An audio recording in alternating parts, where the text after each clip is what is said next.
You struggling with heavy contact, thin strikes, hitting the ball high, doesn't go very far, struggle to compress the golf ball? If that's you, then stick around, watch this video, and I'm going to explain what's happening, give you the simplest little drill that will transform your ball striking immediately. So let's get right in. You clicked on this video because ball striking is an issue.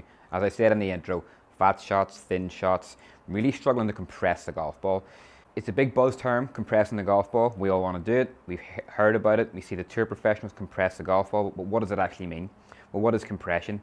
So compression is whenever we get the golf club to compress the golf ball, to squeeze the golf ball, to apply pressure to the back of the golf ball.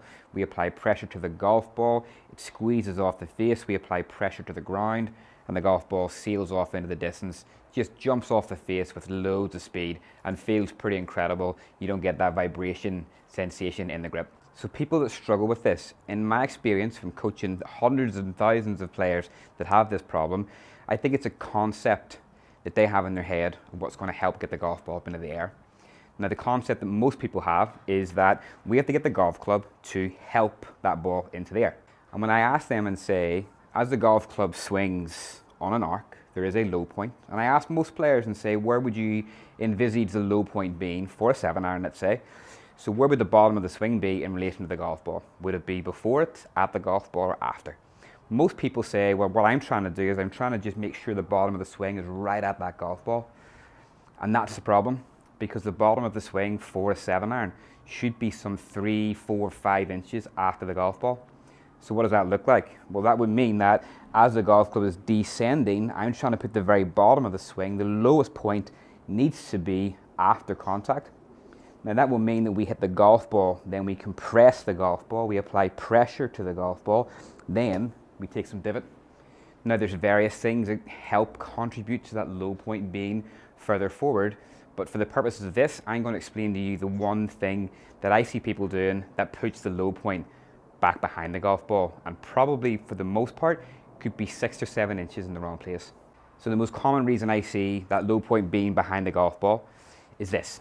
Hey guys, hope you're enjoying the video. If you are, I'd love it if you consider subscribing to the channel, like the video, drop me a comment below, let me know any issues you have, because if you let me know your issues, I'll make a video to make sure we can fix them.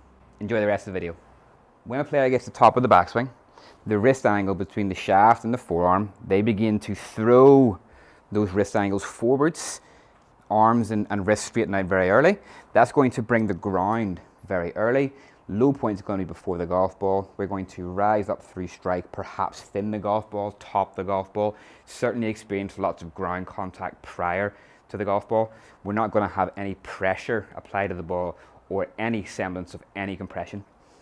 What I want you to look out for when we do this is a specific position that in coaching terms we call P6. Now, P6, there's 10 different positions in the golf swing for purposes of coaching and understanding the golf swing. P6 is a very critical one if you have this problem. P6 is when the golf club returns to parallel in the downswing. That's very critical for us, okay? And here's why. If we go to the top of the backswing, shaft gets parallel in the downswing, and we are throwing the club forwards, the hands are going to be this side of my trail thigh. That is going to bring ground early. Thin strikes, going to make impact. The club head will be closer to the golf ball than the handle. Lots of loft. No contact with the ground after the golf ball. Now, look at the tour players. What will we see commonly with them at P6 that would differ? When those guys get to P6, downswing, they don't let the wrist angles go. They maintain the wrist angles. They have a little bit of pressure shifting to their lead side. They turn, and their P6 position, you will notice their hands opposite their trail thigh. Now, why does that differ? Okay, so if I am hands where most commonly we see people, and we see impact looking like this, when the hands are more over the trail thigh at P6, we can see hands get more ahead of the golf ball. We can get more contact with that turf after the golf ball. So it's a very, very good reference point. P6, I know it sounds strange, but P6, hands get opposite trail thigh in that downswing. Crucial, because then we can see I'm maintaining some wrist angles. I'm not throwing those wrist angles away and suffering with that poor contact. So remember that P6 position. Now we should point out that, like everything in the golf swing, there is a reason that people do this. We talked about the concept. People think they need to help the golf ball up into the air. But also in my experience, the reason we throw the angles, it is a face squaring mechanism. It's a variable that we use to square the face better. So what does that mean? The face is open as we're traveling down, and the casting motion of the golf club is helping square the face. So when we do this, it's critical to make sure we have the face in the correct position. So the drill that I'm going to show you will take care of that face and will take care of that P6 position so we can improve that quality of strike. Now I know most of us have tried to compress the golf ball. A lot of us will understand the need for the handle to be ahead of the club and trying to get that compression. So what we'll do is we'll hold the angles as long as we possibly can, and we'll never let those angles go. But that again is not correct, because what happens is if we get a player who has that open face in the downswing and that casting motion, that releasing early motion is helping square the face, the danger would be that as they continue to maintain these wrist angles as long as possible, we get to the golf ball and we never actually let the wrist angles go. So number one, we either hit the top of the golf ball, but you can see the face is pointing probably 40 degrees to the right. So if you've tried to compress the golf ball before, you understand the risks, you've tried all this, but it goes insanely right, it's because we don't have to never release the wrist angles. Remember, you're just releasing them too early. It still means we have to release them at some point. So I want you to think of whenever you get to that P6 position, we are still seeing the wrists uncock. They need to work down. We're not trying to hold as long as we possibly can, because then we've no way of squaring the face. And remember, your face is most likely open in the first place. So if you try this, and you have tried it, and you just see the ball shank and go miles right, well, you know your face is too open. So we need to be able to let that face square. So please don't think that this is just a get the wrist angles and hold them forever and keep turning. If you do that, you're going to hit it miles right. So for this drill, we are going to preset that P6 position, and we're going to make a little backswing, and we're going to hit a golf shot from there. The reason we're presetting it is we need you to feel what it's like to be in the correct position there versus where you have been originally. So remember, P6 was hands opposite trail thigh. So what does that look like as we set it up? I'm going to take the golf club and I'm just going to hinge it this direction. Okay, so I'm going to see that my elbow, my wrist and my shoulder are pretty much in line. I like to think of it as a bicep curl position, but my wrist angles have taken the club back to parallel. So I'm moving the golf club through about 90 degrees. I'm not getting the golf club and moving it away this direction. I'm going to get the golf club and feel like it sits nicely in front of that trail thigh. Now, from the down the line view, what we can see is, what are we doing with the face? Well, if you're somebody whose face is open in the downswing and we maintain those wrist angles as long as we can, we don't let them go, that golf ball is going right. So as we set this P6 exercise and we move it through that 90-degree wrist hinge, notice how the sole of the golf club matches my spine. It is not toe up, that will be right hand side. It is not toe down, that will be too far to the left. You want the sole to match the spine when we set this P6 preset drill.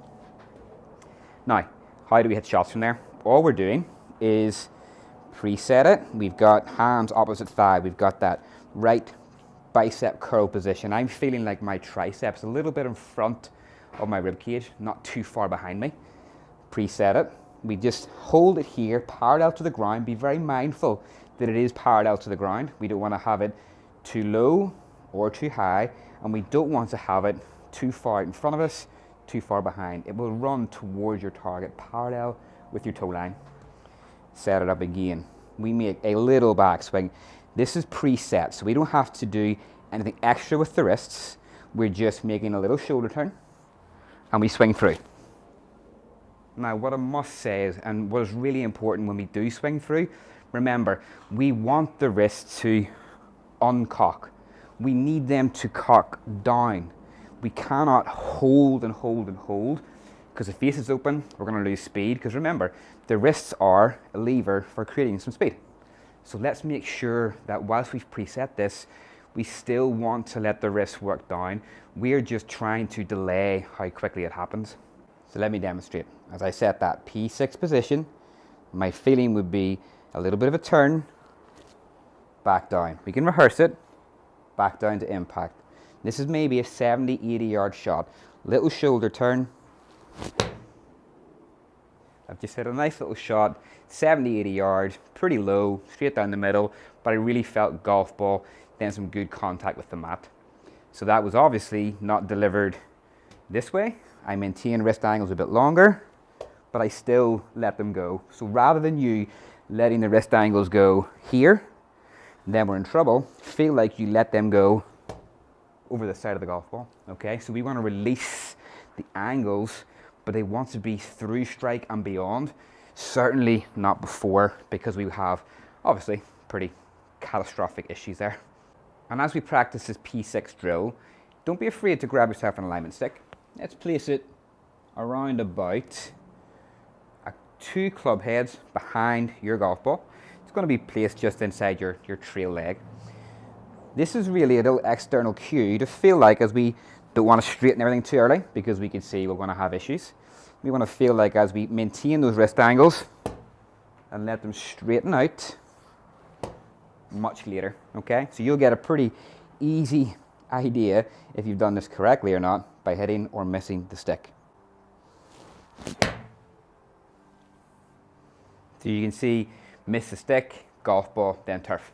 So if you find this helpful, I'd love it if you consider subscribing to the channel, liking the video, and drop me a comment below. And please do drop a comment below with anything you're struggling with.